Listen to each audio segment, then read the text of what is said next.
दोस्तों, अगर आप गंजेपन से परेशान हो या बालों के पतलेपन से परेशान हो या इस बात से परेशान हो कि आगे जाके आपको गंजापन ना आए, तो आपने जिंदगी में ये तीन ट्रीटमेंट जरूर ट्राई किए होंगे। पहला मिनॉक्सिडिल, दूसरा डर्मा रोलर और तीसरा पीआरपी। अगर आपने ट्राई नहीं किया तो कम से कम आपने इनके बारे में जरूर सुना होगा, इसके बारे में काफी जाना होगा।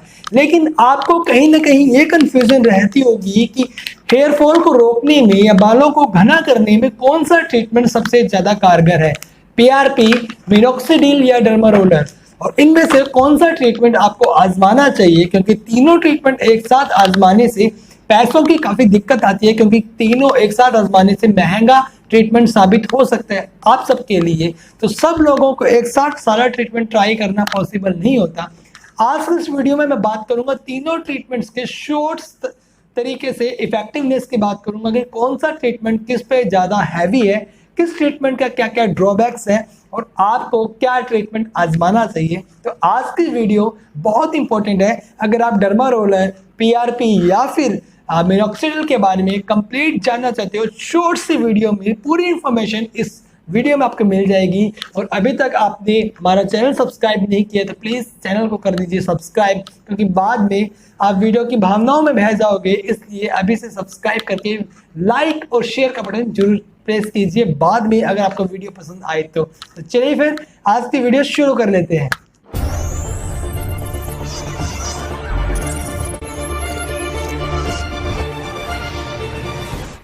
जिन लोगों को डर्मा रोलर के बारे में नहीं पता उन लोगों को बता दूं, डर्मा रोलर कुछ इस तरह की स्ट्रक्चर होती है, देख लीजिए। इसमें बिल्कुल माइक्रो नीडल्स होती है, बिल्कुल माइक्रो नीडल्स जो होती है ये इस तरह से, मान लो ये आपका स्कैल्प है तो स्कैल्प पे इस तरह से रोल किया जाता है।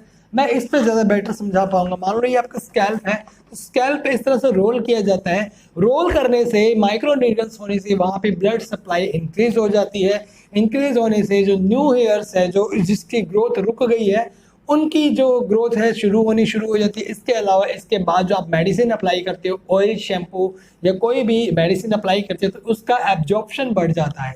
तो इसलिए बोला जाता है कि डर्मा रोलर यूज़ करने से स्किन में कंडक्टिंग टिश्यू जो है, कंडक्शन जो है वो बढ़ जाता है और इससे हेयर फॉल काफ़ी हद तक बंद हो जाता है। लेकिन प्रॉपर वे में इसका यूज़ लोग नहीं करते, इसलिए ये इतना इफेक्टिव नहीं होता।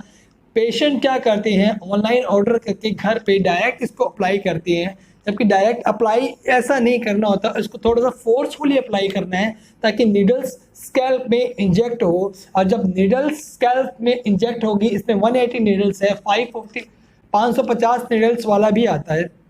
जब नीडल्स स्कैल्प में इंजेक्ट होते हैं तो दर्द होता है, तो वो पेशेंट घर में यूज़ नॉर्मली इतनी अच्छे तरीके से नहीं कर पाता। कुछ लोग इसके साथ मिनॉक्सिडिल का यूज़ भी बताते हैं, जो कि एक अच्छा रिजल्ट हेयर फॉल में देता है। अब बात करता हूँ एक सीरम की। हम क्लिनिकल में हम क्या करते हैं, हम ये एंटी हेयर लॉस सीरम है, ये डर्मा रोलर के साथ ये सीरम यूज़ करते हैं। तो जिससे इससे माइक्रो होल्स होते हैं तो सीरम इसमें एब्जॉर्ब हो जाता है, जिससे इस सीरम में एब्जॉर्ब होने से आपके हेयर फॉल पूरी तरह से बंद हो जाता है और आपके नए बाल जो हैं, जो पतले बाल हैं, वो घने होने शुरू हो जाते हैं। तो डर्मा रोलर का यूज़ जो है कुछ इस तरह से करना चाहिए। हमेशा डर्मा रोलर फोर्सफुली इंजेक्ट करो, उसके साथ जो है ये सीरम अगर आप यूज़ करते हो तो ये सीरम डॉक्टर के साथ क्लिनिक पे आके अगर आप ट्राई करते हो तो रिजल्ट्स आपको घर पे यूज़ करने के कंपेयर में क्लिनिक पे करवाने के जो रिजल्ट्स हैं वो ज़्यादा रिजल्ट्स मिलेंगे। अब सेकंड ट्रीटमेंट की बात करता हूँ, मिनॉक्सिडिल। पूरी दुनिया का ड्रग ऑफ चॉइस है मिनॉक्सिडिल। इसमें अल्कोहल बेस्ड मिनॉक्सिडिल होता है। ये 0.5%, 2%, 5% और 10% की जो दर है उसकी दर से आता है। फीमेल को नॉर्मली 2% अप्लाई करना चाहिए, मेल को नॉर्मली 5% अप्लाई करना चाहिए। इसमें ड्रॉपर होता है, स्प्रे भी होता है। नॉर्मली मिनॉक्सिडिल का जो एप्लीकेशन है इस पार्ट में अप्लाई करना चाहिए, यहाँ से लेके यहाँ टेम्पोरल पार्ट तक अप्लाई करना चाहिए। साइड वाले हेयर्स में और पीछे वाले हेयर्स जो होते हैं, यहाँ पे मिनॉक्सिडिल अप्लाई करने की ज़रूरत बिल्कुल नहीं है, क्योंकि ये साइड वाले हेयर्स परमानेंट हेयर्स होती हैं। मिनॉक्सिडिल से कुछ साइड इफेक्ट्स हो सकते हैं, like sensitivity, like allergy, like swelling. तो अगर आपको ये प्रॉब्लम, इचिंग भी हो सकती है। अगर आपको 2-3 दिन यूज़ करने से ये प्रॉब्लम आ रही है, हेडेक हो रहा है, फोर पे स्वेलिंग आ रही है या इचिंग हो रही है तो मिनॉक्सिडिल का यूज़ बंद कर दीजिए, क्योंकि आपकी स्किन मिनॉक्सिडिल के लायक नहीं है। लेकिन अगर आपको प्रॉब्लम नहीं आ रही मिनॉक्सिडिल यूज़ करने से तो आप इसे यूज़ कर सकते हो। मिनॉक्सिडिल का एक ड्रॉबैक है, एक नुकसान है कि अगर आप इसे गलत तरीके से लगाते हो, मान लो स्कैल्प में तेल लगा हुआ है और तब आप इसे लगाते हो तो इसका एब्जॉर्प्शन बिल्कुल नहीं होगा, रिजल्ट्स बिल्कुल नहीं दे पाएगा। और एक बात और बता दूं, ये नए हेयर ग्रो कभी नहीं करवाती, ये सिर्फ और सिर्फ हेयर फॉल को रोकती है। तो मिनॉक्सिडिल का काम ओनली हेयर फॉल को रोकने के ही काम आता है। तो अगर आप इसे यूज़ करते हो तो उसे थोड़ी थोड़ी मात्रा में तब यूज़ करो जब आपका स्कैल्प पूरी तरह से ड्राई हो, स्कैल्प को अच्छे से शैम्पू से वॉश किया हो, स्कैल्प में कोई ऑयल ना लगा हो, और इसके बाद आप इसका यूज़ कर सकते हो मिनॉक्सिडिल लोशन का। लेकिन जैसे ही आप इसको छोड़ते हो, एक प्रॉब्लम देखी गई है, काफ़ी सारे पेशेंट्स कंप्लेन करते हैं, जैसे ही मिनॉक्सिडिल छोड़ते हैं वैसे ही हेयर फॉल जो है रिवर्स फेज में चला जाता है, यानी दुगनी रफ्तार से बाल गिरने चले जाते हैं। तो मिनॉक्सिडिल को कैसे छोड़ना चाहिए, इस पर मैं अलग से वीडियो बनाऊंगा। इसको यूज़ कैसा करना चाहिए और छोड़ना कैसा चाहिए, एक अलग से वीडियो बनाऊंगा। और बिना डॉक्टर की एडवाइस के कभी भी मिनॉक्सिडिल यूज़ नहीं करना चाहिए। ये जो होता है ब्लड सप्लाई को कंस्ट्रिक्ट करता है, वहाँ पे ब्लड सप्लाई इंक्रीज होती है और इसका असर कहीं ना कहीं कुछ पेशेंट्स में, हार्ट पेशेंट्स में भी देखने को मिलता है। इसलिए बिना डॉक्टर के जो है एडवाइस के कभी भी मिनॉक्सिडिल यूज़ नहीं करना चाहिए। अब तीसरा ट्रीटमेंट आता है पीआरपी। ये पीआरपी ट्यूब्स है। पीआरपी जिन लोगों को नहीं पता उनको बता दूं, प्लेटलेट्स रिच प्लाज्मा थेरेपी होती है जिसमें पेशेंट का खुद का ब्लड निकाला जाता है 20 से 25 ml।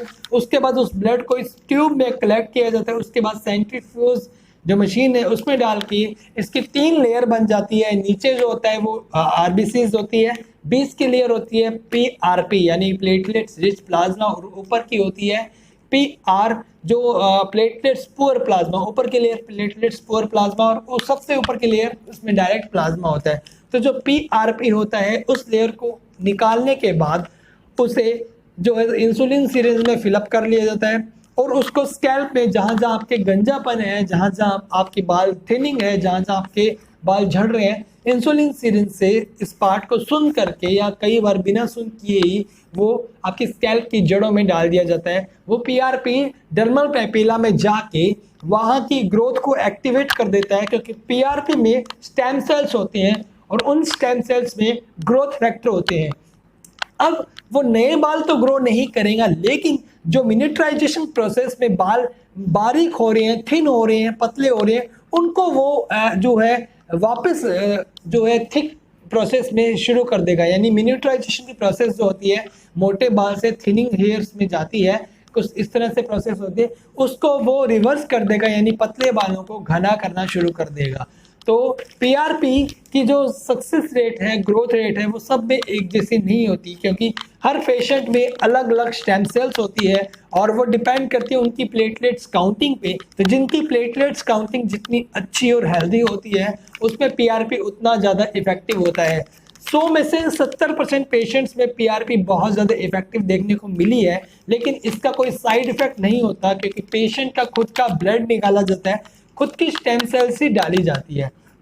तो तीनों ट्रीटमेंट के बारे में मैंने शॉर्ट से बता दिया।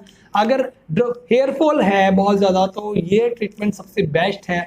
अगर हेयर थिनिंग है तो डर्मा रोलर को इस सीरम के साथ यूज़ करने से आपके बाल बहुत अच्छे हो जाते हैं। या फिर तीसरा जो ऑप्शन है वो है पीआरपी। तो नंबर 1 पे आता है मिनॉक्सिडिल, जो सबसे कम रिजल्ट है जिसका वो है मिनॉक्सिडिल।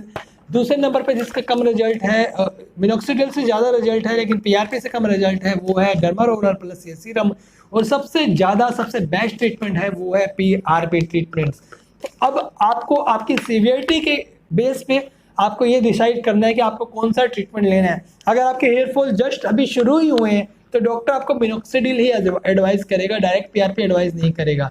लेकिन आपकी थिनिंग बढ़ रही है, धीरे धीरे गंजापन बढ़ रहा है, तो देन डर्मा रोलर या फिर आपको पीआरपी ट्रीटमेंट जो है एडवाइस कर सकते हैं। फीमेल के लिए ये ट्रीटमेंट बहुत बेस्ट है, क्योंकि फीमेल में नॉर्मली डर्मा रोलर वो फीमेल यूज़ करने से डरती है, पेन से डरती है, और ट्रांसप्लांट उनमें नॉर्मली हो नहीं पाता।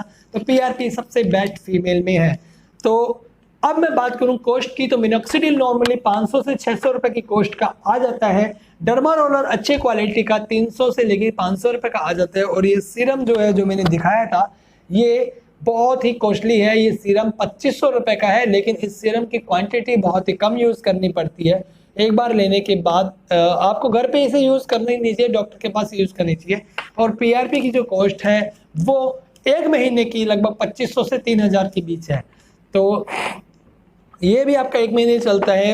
ये एक बार यूज करने के बाद एक महीने ही चलता है, उसके बाद ये इसकी नीडल्स की जो टिप्स है वो खराब हो जाती है। तो ये कंप्लीट इंफॉर्मेशन आपकी डिमांड पे पीआरपी, मिनॉक्सिडिल और डर्मा रोलर में सबसे बेस्ट ट्रीटमेंट कौन सा है, तो मैं सजेस्ट करूंगा, अगर पीआरपी अगर ज़्यादा सीवियर हेयर लॉस है, ज़्यादा हेयर लॉस है, और अगर गंजापन ही आ गया है, बाल जो हैं उड़ ही गए हैं, वहाँ पे बाल ही नहीं है, तो ये ट्रीटमेंट्स काम नहीं करेंगे। ये ट्रीटमेंट नए हेयर ग्रो नहीं करवाएंगे, सिर्फ हेयर फॉल को रोकेंगे या फिर हेयर थिनिंग को जो है मोटा बाल करने में सहायक है। अगर बाल गिर गए हैं तो वहाँ पे वन एंड ओनली वन एकमात्र सॉल्यूशन है, वो है हेयर ट्रांसप्लांट। उम्मीद करता हूँ वीडियो आपको अच्छी लगी हो।